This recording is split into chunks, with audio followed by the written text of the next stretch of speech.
লাল বাল পালের পাল মানে বিপিন চন্দ্র পাল। দার্জিলিং অনেক ঘোরা হলো, এবার এসছি নেপাল।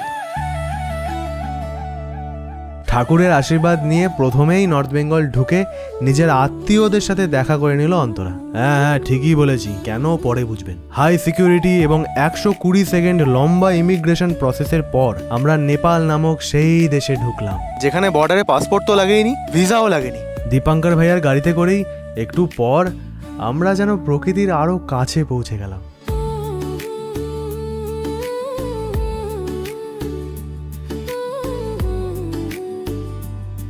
নেপালের পরিশ্রম করা কাকুটা, স্কুল থেকে বাড়ি ফেরা কৌতূহলী বাচ্চারা, কাউকেই নিজেদের থেকে আলাদা লাগলো না। ওই যে কেন আত্মীয় বলছিলাম, বুঝলেন তো? আত্মীয় না হলে এরকম কুকুরকে কে উল্টে ধাওয়া করে ভাই? এটাকেই বোধহয় প্রপোজ করে রিজেক্ট হওয়া বলে।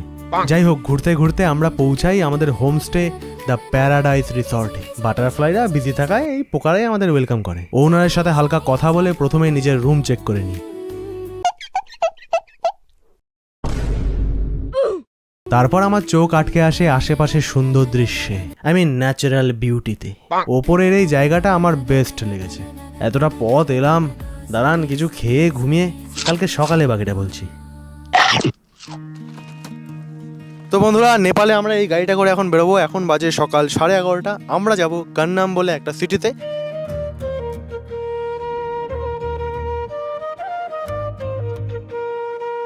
এখানকার লোকেদের প্রিয় আম ল্যাংড়া বা হিমসাগর না, কান্নাম।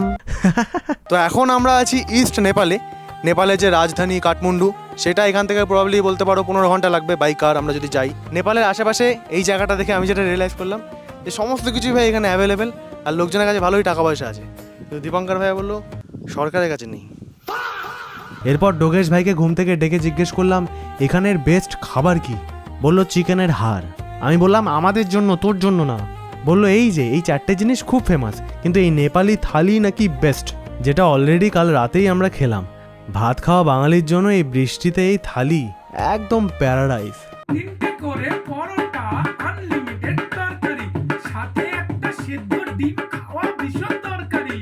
আর সত্যি বলতে ডোগেশ ভাইয়ের ফুড সম্পর্কে নলেজ রাজুদার থেকেও বেটার। তো ফাইনালি বন্ধুরা, আকাশ থেকে একটু মেঘ সরেছে, একটু সূর্যের দেখা পেয়েছি আমরা। এখন ফাইনালি বিল্ডিংস গাছপালা আমরা দেখতে পাচ্ছি। দার্জিলিং টি এর মতো নেপালি টিও নাকি দারুণ কোয়ালিটির হয়। পরিমাণে বেশি শুকলে আপনার হালকা নেশা হয়ে যেতে পারে। এরপর ধান্দাবাজ ব্যবসায়ীদের মতো ডিল অনুযায়ী আমরা একে অপরের ছবি তুলে দিলাম।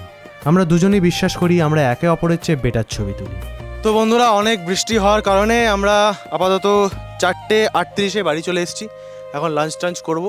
এবং তোমরা যদি এদিকে আসো এবং চিনতে অসুবিধা আছে কিরকম কোথায় ছিল অ্যাকচুয়ালি, এই যে একটা আইফেল টাওয়ার দেখতে পাবে এখানে, এটা দেখলেই ভাববে যে আমরা এই সামনেই প্যারাডাইস রিসর্টে ছিলাম।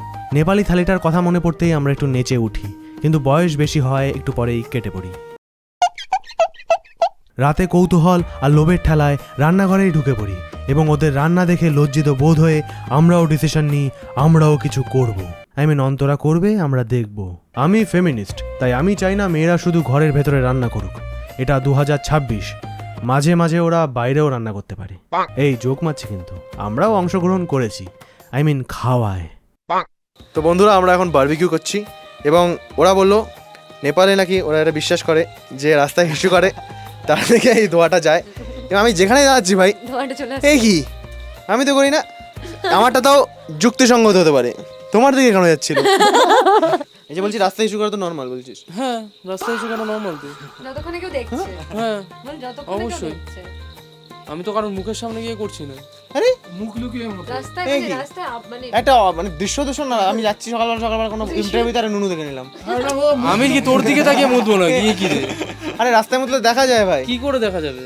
এই ডিবেটটা আমি কমেন্টের উপর ছেড়ে দিলাম। তোমরা জানিও যে তোমরা কি সমর্থন করছো ব্যাপারটাকে, ইস্যু করাটাকে সমর্থন করছো রাস্তাঘাটে, না করছো না? মানুষের জন্য কি কুকুর নাকি আমরা? যেখানে পাবলিক টয়লেট আছে অবশ্যই করা উচিত রাস্তায়, কিন্তু যেখানে নেই সেখানে তোমার চেপে রাখার থেকে, সেখানে তো কারো বাড়ি না হবে, কারো বাড়ি গিয়ে রিকোয়েস্ট করলাম যে তোমার টয়লেট একটু ইউজ করো না, তার থেকে অনেক বেটার ওটা রাস্তায় করাটা। এরপর সুন্দর দৃশ্য দেখে আমরা ঘুমিয়ে পড়ি এবং সকালে উঠে বাংলা ব্লগে ইংলিশ ব্রেকফাস্ট করি।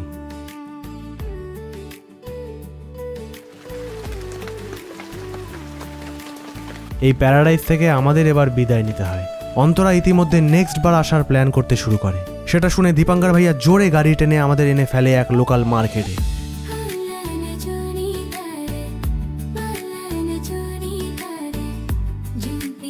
হাঁটতে হাঁটতে চলতে চলতে ওয়াক্তে ওয়াক্তে আমরা আশার আলো দেখতে পাই। সারাটা জীবনে এই ব্যাপার এখানে দাঁড়িয়ে ছবি তোলাটাকে আমি খিল্লি করে এসেছি। দার্জিলিং আসছি কি এখানে ছবি তুলতে হবে ভাই, ফ্রিতে প্রমোট করে দিচ্ছি সবাই।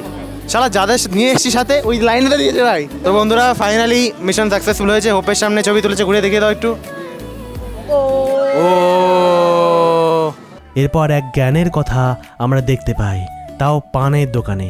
এই পানবাড়িকে নিয়েই বোধহয় নতুন গানটা লেখা। আর আমি তো আমার কাছের লোকেদের দেখা সব জায়গাতেই পেয়ে যাই। এখানে তো বন্ধুরা মনে হচ্ছে জিনিসপত্র থেকে লোকজন বেশি। Fuchka how many in 10 rupees? 20 rupees 5 piece. বন্ধুরা দেখি কেমন খেতে। কেমন? ভালোই।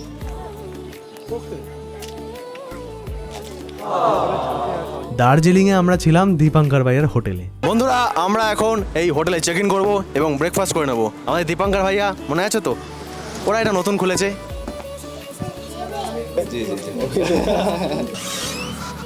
আহা হা হা, এই তো যে কাঠের ইন্টেরিয়ারের ব্যাপারটা আমার পার্সোনালি খুব ভালো লাগে। ছোটোবেলায় একটা দাদু ছিল আমার, সে ওপরে এরকম কাঠের বাড়িতে থাকতো।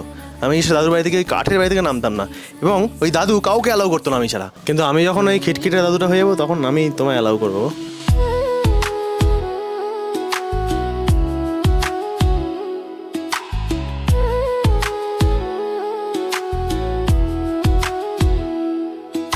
এরপর এক ঝাঁক মেয়ে এসে চায়ের দোকানের সামনে আমায় কোরিয়ান সিনেমার ছেলেদের মতো অ্যাটেনশন দেয়। আমি বললাম সবাই এক এক করে তুললে তো চাপ। ওরা বললো চুপ করো, গ্রুপ সেলফি এনাফ। এরপর চা কিনতে গিয়ে একটা প্রশ্ন আমার মাথায় এলো, আচ্ছা মোদিজি নিশ্চয়ই দুধ চা খায়, কারণ লাল চা তো সিপিএমরা খায়।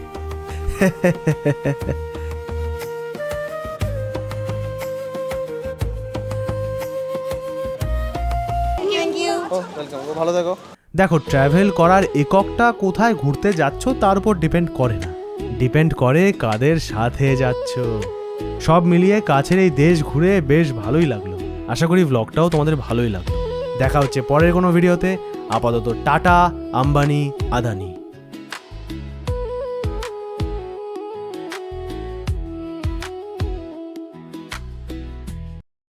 বলতো সৌরভ গাঙ্গুলির ফুল নাম কি?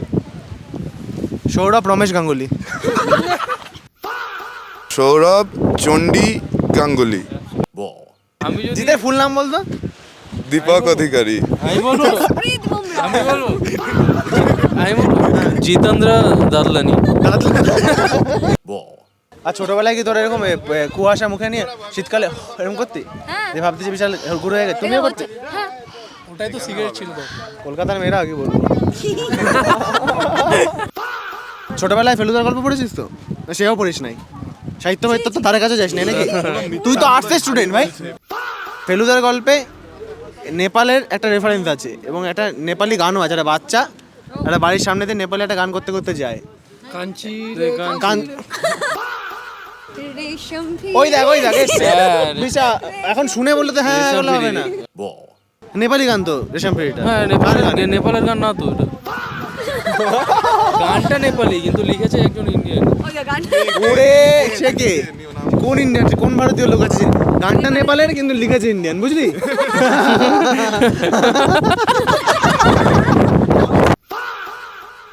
এই ব্যাপারে আমি একটু অপিনিয়ন দিতে চাই।